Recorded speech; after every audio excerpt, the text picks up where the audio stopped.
Something is happening in Las Vegas that I don't think the broader NFL conversation is treating with the seriousness it deserves. I've watched enough training camps across enough years to recognize the difference between a franchise producing opt underneath the surface noise. Las Vegas right now belongs firmly in the second category. Specific details coming out of that facility are precise enough to reward careful attention, rather than the surface-level treatment most of this story has. Is Fernando Mendoza actually becoming what this organization needs him to become? That is the entire conversation. Strip away every other storyline, the defensive, the schematic decisions Clint Kubiak is working through, and what remains underneath all of it is that single question. Because if the answer developing on that practice field is yes, the ceiling on what Las Vegas can construct rises sharply and rapidly. If the answer is something less than that, everything else becomes atmosphere surrounding a losing season. So before anything else, we need to sit with Mendoza seriously and separate what the organization wants you to believe from the specific, verifiable details that actually tell you whether real development is unfolding. Start with the physical foundation, because it is the term ceiling has a hard structural limit, or whether it can be built into something durable. 6'5",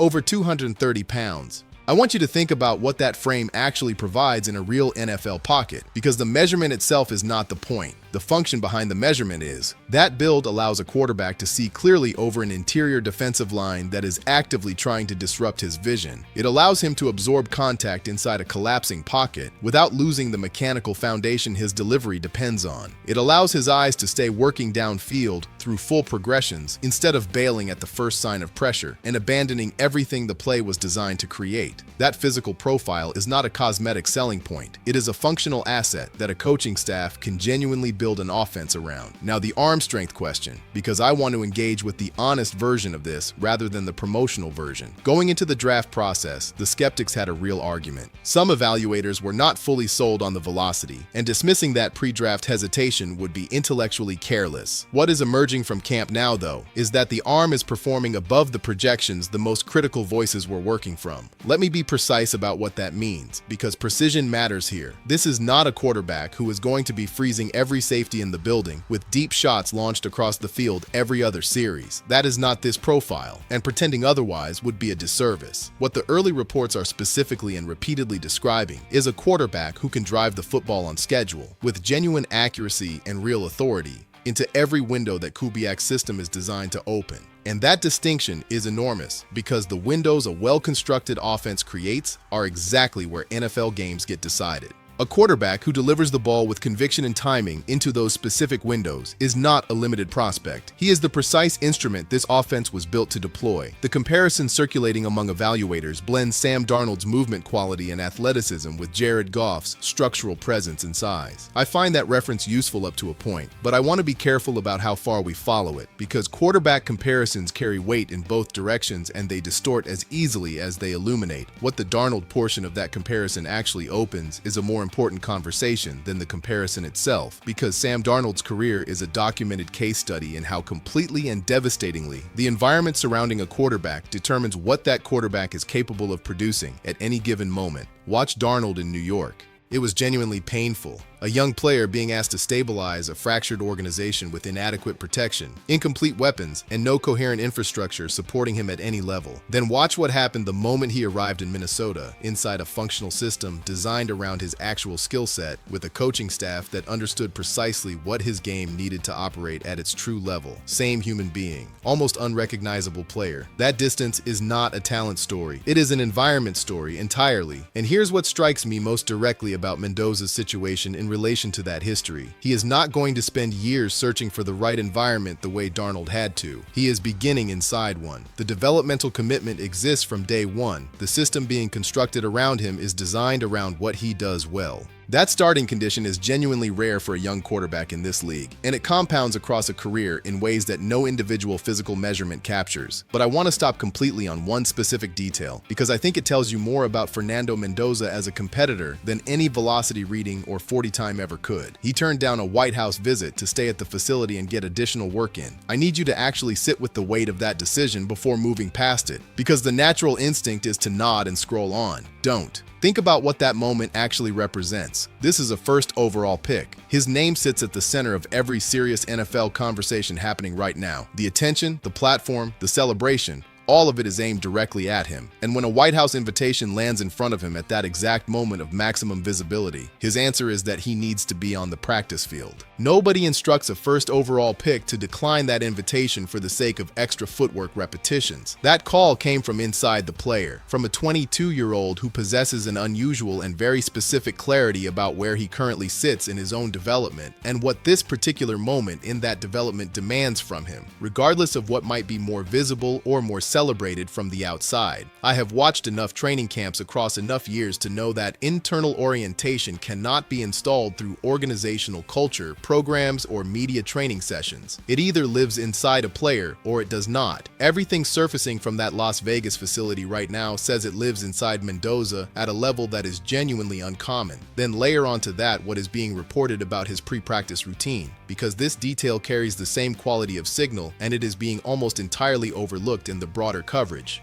Both Mendoza and center Tyler Linderbaum are new to this organization. They are learning this offense simultaneously and building their quarterback-center chemistry completely from scratch at the same time. Before official practice sessions begin each day, Mendoza is already on the field taking snaps, both under center and from the shotgun, specifically to accelerate the timing and communication rhythm that a functional quarterback-center relationship requires before it can hold up under real competitive pressure. Here is why that matters beyond the generic extra work narrative every team tells you about every player every August. What makes this meaningful is the targeted precision behind the choice.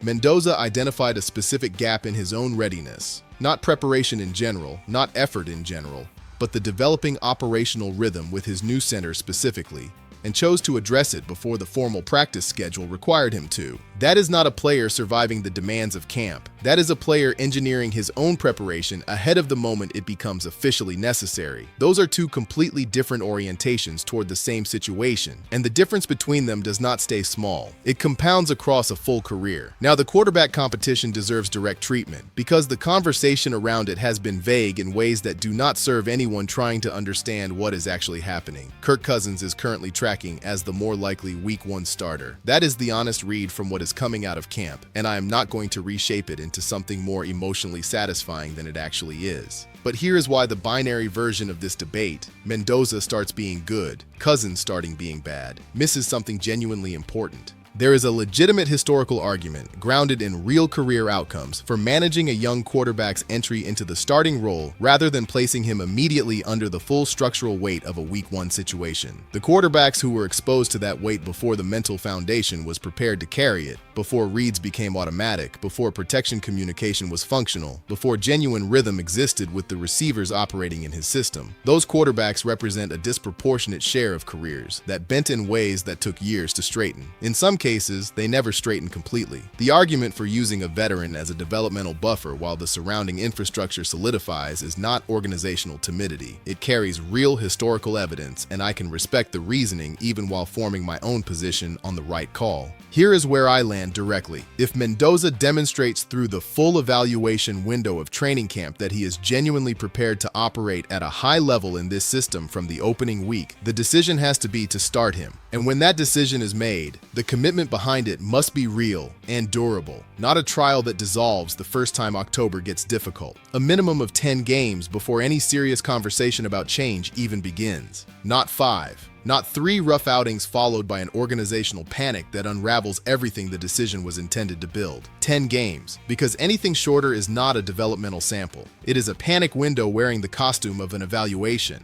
Young quarterbacks do not develop inside panic windows. They develop inside environments where the organizational belief supporting the decision to play them is deep enough to absorb early adversity without immediately reaching for an exit. That depth is what separates the developmental timelines that produce franchise quarterbacks from the ones that generate cautionary tales, analysts reference for the next decade. Now let me take you somewhere. This broader conversation is badly underserving because what is happening in the Raiders secondary is one of the most genuinely significant stories on this entire roster, and it keeps being treated as a footnote when it deserves to be a headline. Jermaine McCollum, the cornerback Las Vegas landed at pick 101, is practicing. The knee is holding up under a real competitive workload. The athleticism that made him a consensus first-round evaluation before the injury is visible on the field and reportedly tracking everything the pre-injury tape promised it would. There are legitimate evaluators around this league. people whose assessments I take seriously, who believe McCollum was the most probable candidate to be the first cornerback taken in the entire draft class if he had stayed healthy through the process. The Raiders acquired him in the 4th round. Think carefully about what that means for the long-term ceiling of this secondary if his trajectory continues. He may not be operating at full capacity immediately depending on how the knee responds to sustained professional load, but the talent ceiling here is real in the specific way genuine prospects are real, not constructed from projection and hope, but observable when you actually watch him move. Then there is Stokes. The early buzz around him has the precise character that makes me pay close attention rather than filing it away. Elite straight-line speed, physical aggression at the point of attack against the run,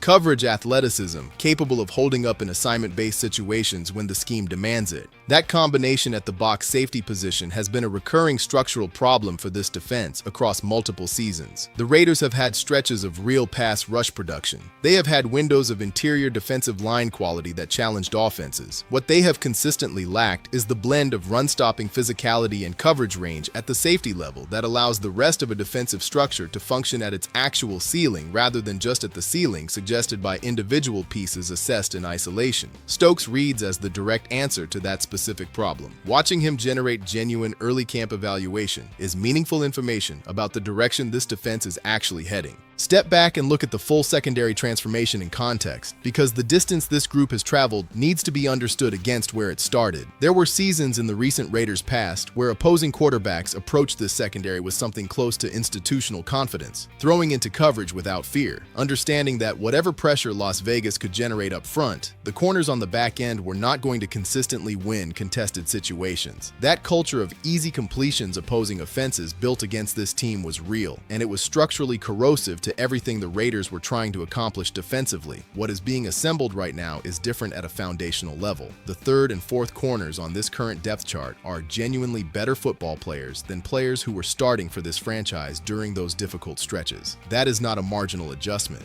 That is a compressed structural overhaul executed with real intent and real results. And what this secondary transformation means specifically for Maxx Crosby needs to stand on its own for a moment, because it is one of the most analytically underappreciated storylines in the entire league right now. Crosby has been a legitimately elite edge rusher for years. The production is real, the motor is relentless and fully sustained across an entire career, but he has been generating that production behind a secondary that consistently gave opposing quarterbacks a rational escape from standing in the pocket and absorbing what he was creating off the edge. When a quarterback understands that scrambling away from pressure and releasing a throw into the coverage behind the rush carries a reasonable probability of success, the edge rusher's impact gets functionally diluted regardless of how dominant his individual rep was. Crosby wins the snap, the quarterback escapes cleanly, the sack does not materialize, and the external perception of his performance gets distorted by a number that does not accurately represent what he is actually producing on every single play. The greatest edge rushers in this game's history have almost always operated inside secondaries that gave their pass rush the time and the closing conditions to finish. For the first time in Crosby's professional career, that combination appears to be forming around him at the same time. I do not want that reality disappearing into the broader conversation. That is potentially the defining defensive story of this entire Raiders season. The position battles shaping the final roster are genuinely competitive in ways that make early confident predictions difficult.